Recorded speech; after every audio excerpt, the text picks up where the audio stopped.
muscle knot. Still not there, but actually I'm not showing muscles, I'm showing the clothes I got for Christmas.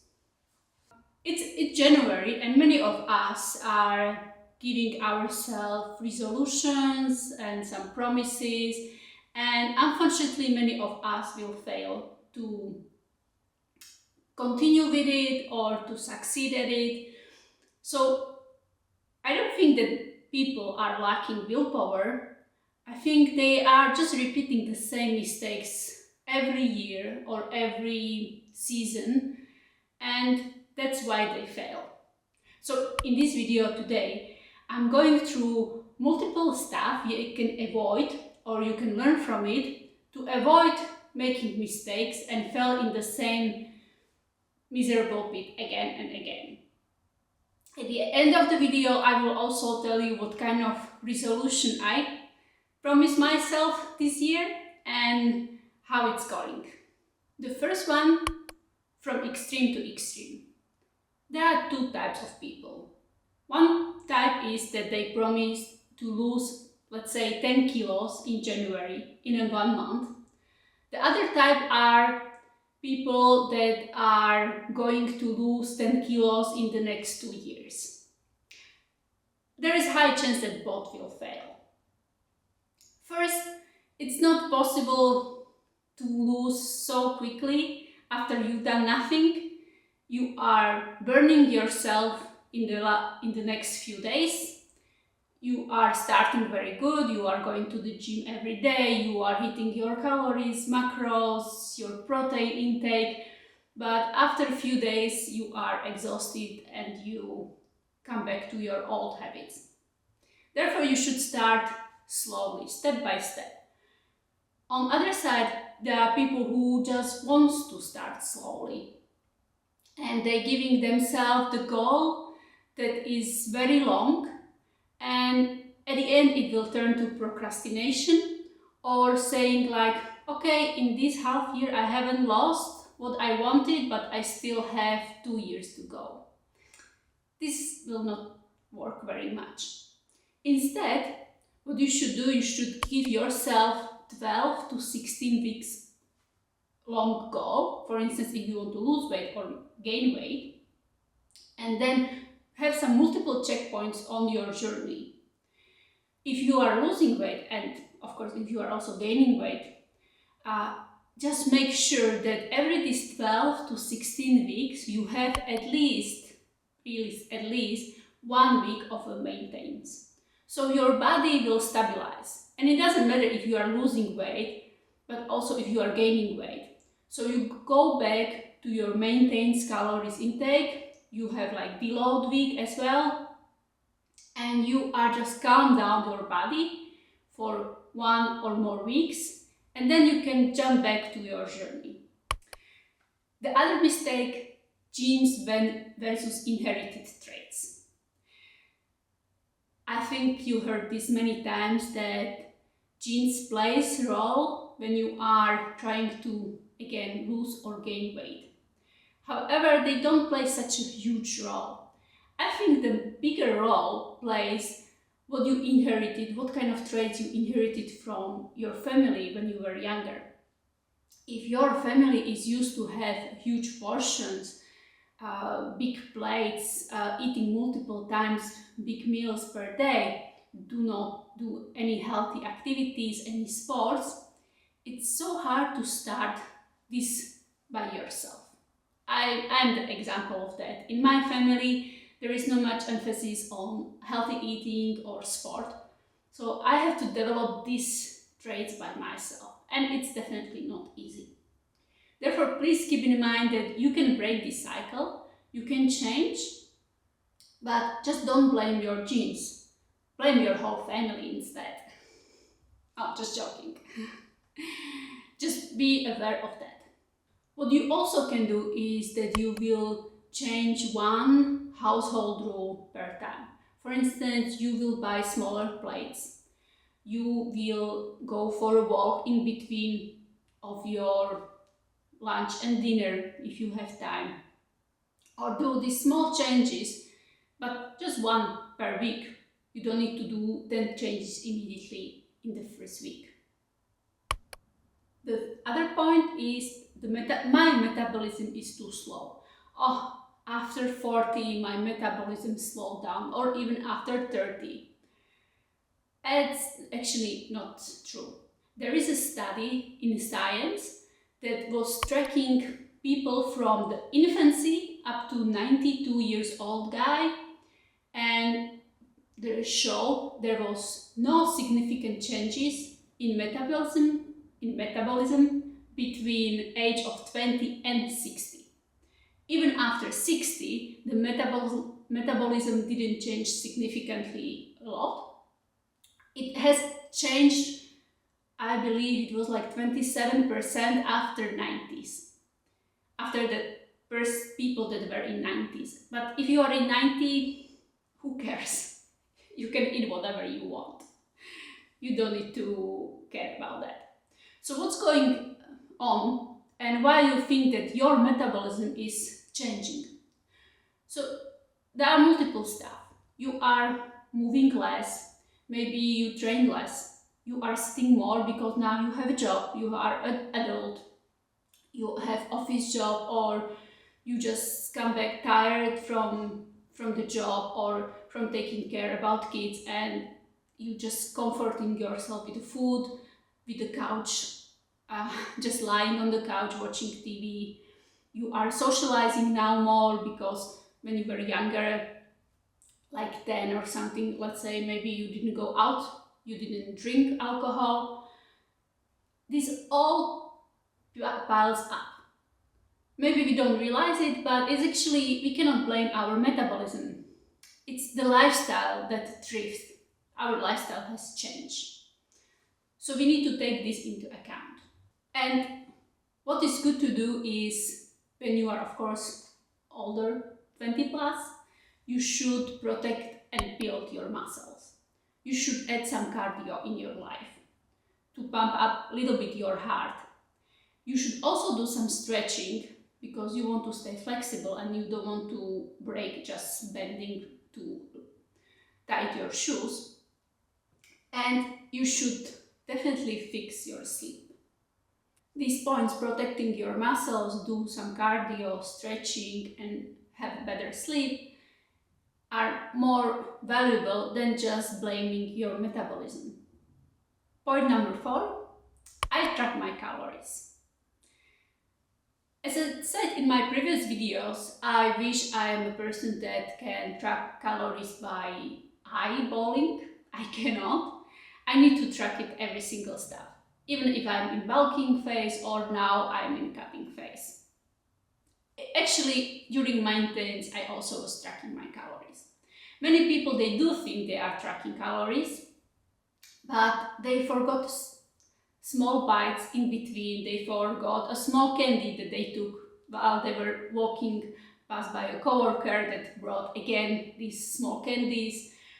Or they go to restaurants and they say, okay, I had potatoes, I have some meat, I have vegetables.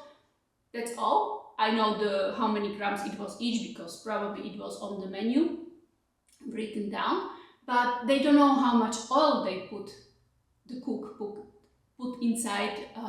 They forgot to put dressing in the tracking, or they don't think about that.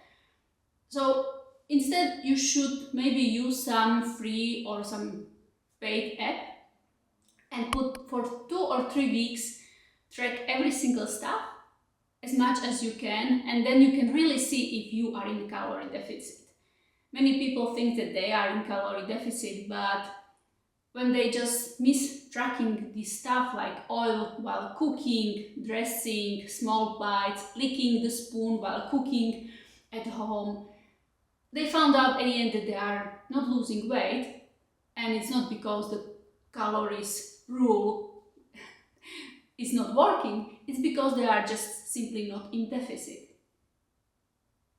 So try to track it for, let's say, 2 weeks precisely, and then you really see if you were in calorie deficit and how big it was actually.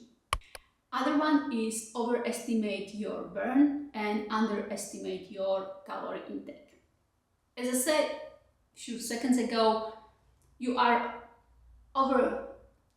underestimating your calorie intakes, mostly because you just simply do not track. You are not aware what exactly is in the food or how the food was prepared. There was also a study that shows that people, when they, for instance, look at the food and they estimate the calories, even people like dietitians and the trainers who knows a little bit more probably as a general population, they overestimated up to 50%, and that's huge. And the biggest underestimated calories intakers were chronic dieters that underestimated calories in food by 51%. And that's a huge. If you think that something is 500, but it's actually 1000, that will screw up your daily intake a lot. On the other side, the big problem is also in overestimating burn. How many calories you burn per day. There is a big mistake if you are using those smartwatches or even like the ring that exists or multiple devices that they are tracking your burn. These are not precise, and people are also not precise. They overestimated the burn. There was also a study about that, and again, it was up to 50% overestimation. One other mistake that people are doing is that, let's say in January or any time of the year, any Monday, they start with adding some sport or some walks, whatever movement. And now they think that, okay, I did 30 minutes HIIT cardio or I walk more than usual, I deserve something or I can compensate it. Again, you are not burning too much, and then one snack, one piece of cake or even like one banana is like 120 calories, while the walk, you need to walk like half an hour to burn those. So do not compensate your, especially new training and also like ongoing training. Just stay in the calorie deficit, and if you really feel that you are very hungry every day, you are in calorie deficit but you have no energy, your performance at sport is very low, then you should think about increasing the calories. But do not automatically think that if you did some sport activities or something extra that you deserve something extra. Point number 6, holidays ruined everything. I heard recently that there are people who are eating very bad 51 weeks per year, and then during holidays they are trying to eat healthy. Suddenly they punish themselves. And usually we know the other examples that you are eating very good and then you are scared about Christmas week or holidays week that you will gain suddenly lots of weight. Both are kind of extreme as well, because if you are eating 51 weeks well and you follow, for instance, 80-20% rule, so you eat 80% well and 20% you eat a little bit less healthy, you are not gaining a lot, tons of weight during your holidays. So don't worry about that and just kind of enjoy, because the psychological, the feelings that you are feeling good is sometimes more important than exactly these calories in a few days. While if you are eating all the time wrong food, and then suddenly you are going to punish yourself because even like maybe it's not holidays but you are preparing for some event and you want to lose weight to fit in the dress, this will not work, and you just reach the yo-yo effect afterwards and gain much more. try to be more consistent during the year. Do not have these crazy periods too often, and just don't think that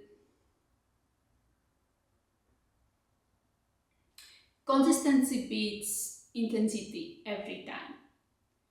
And always ask you what I'm doing the whole year and not what I'm doing this week.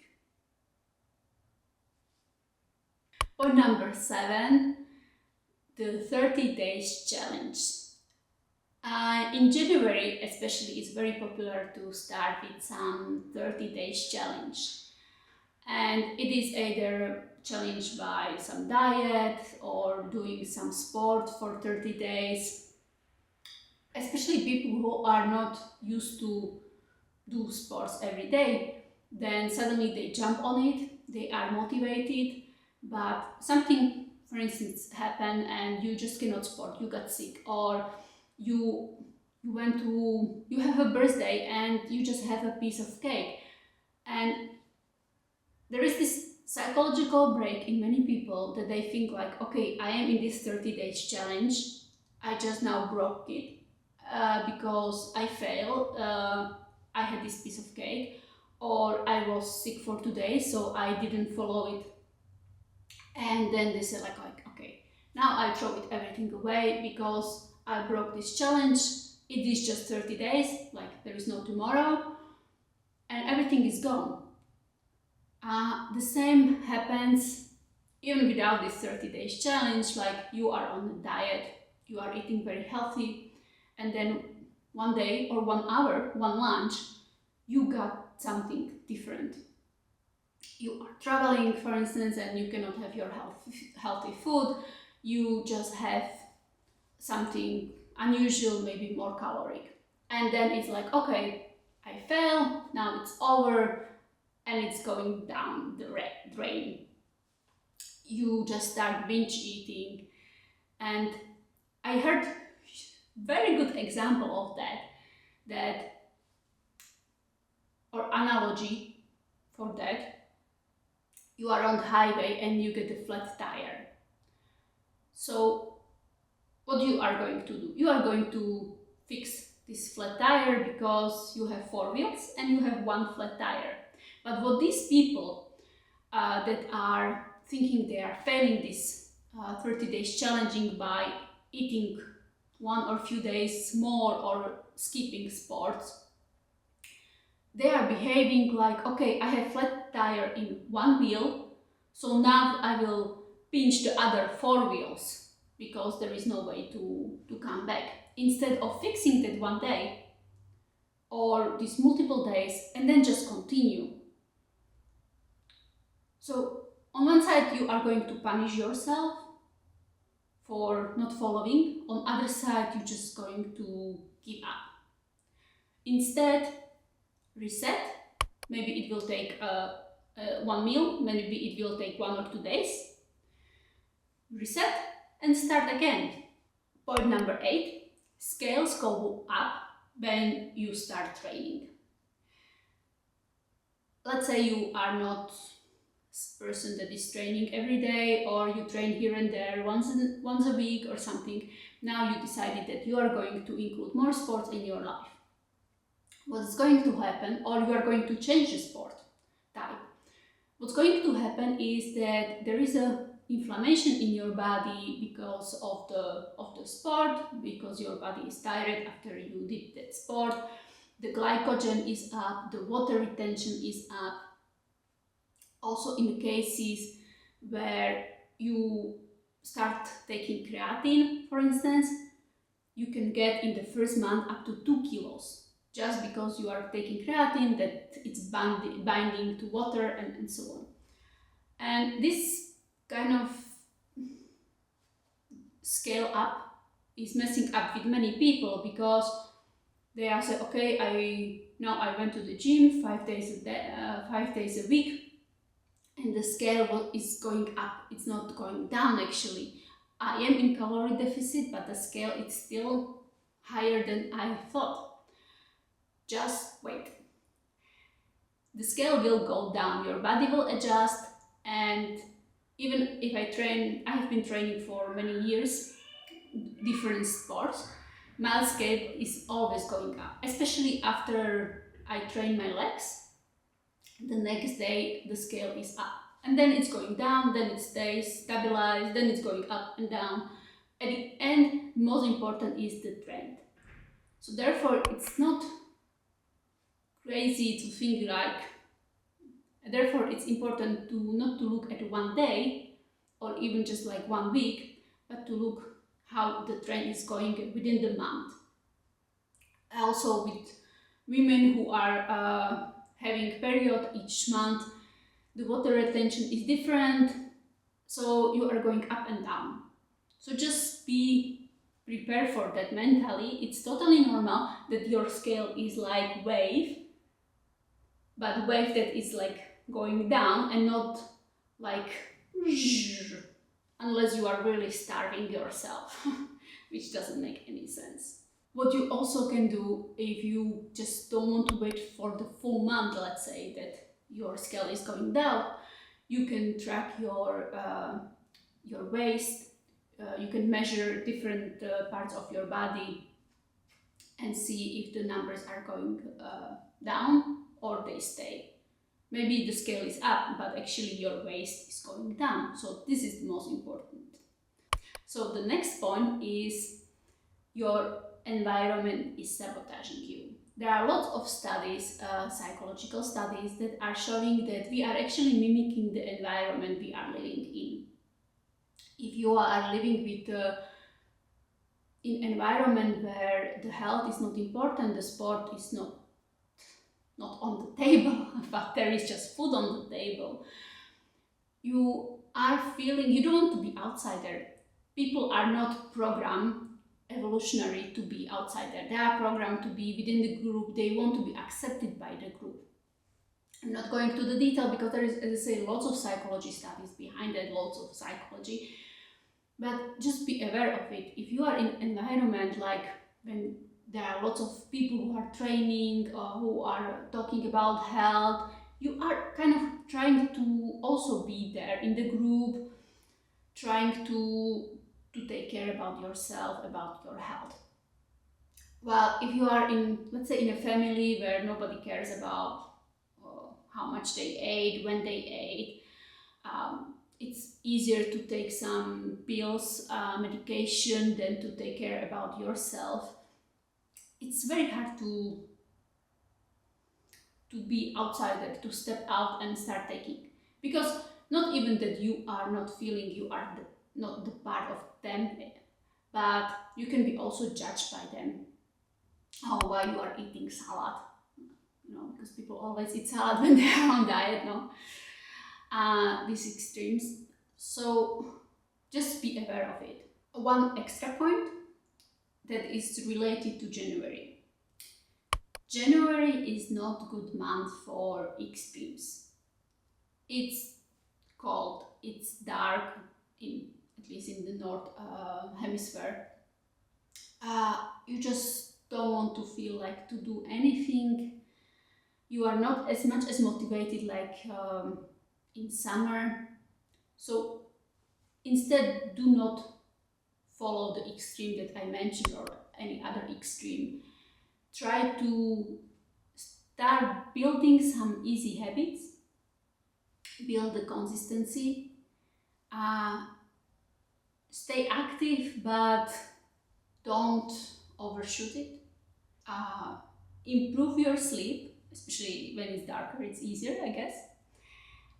And save some fat loss, some more rapid fat loss for later when it's spring. You are outside a little bit maybe longer because the sun is longer, and so on. So these are few tips that hopefully will help you to go through January or any other starting points, any other Mondays that you are trying to build some habits, incorporating some new stuff or repeating something from the past. Try to avoid to do these mistakes and be consistent with your new habits. Don't feel if you fail 1 or 2 days or 1 or 2 weeks, that you cannot go back on the track. Stop swinging between extremes. Build systems that you can repeat even on the bad days. And now my 3 New Year's resolution.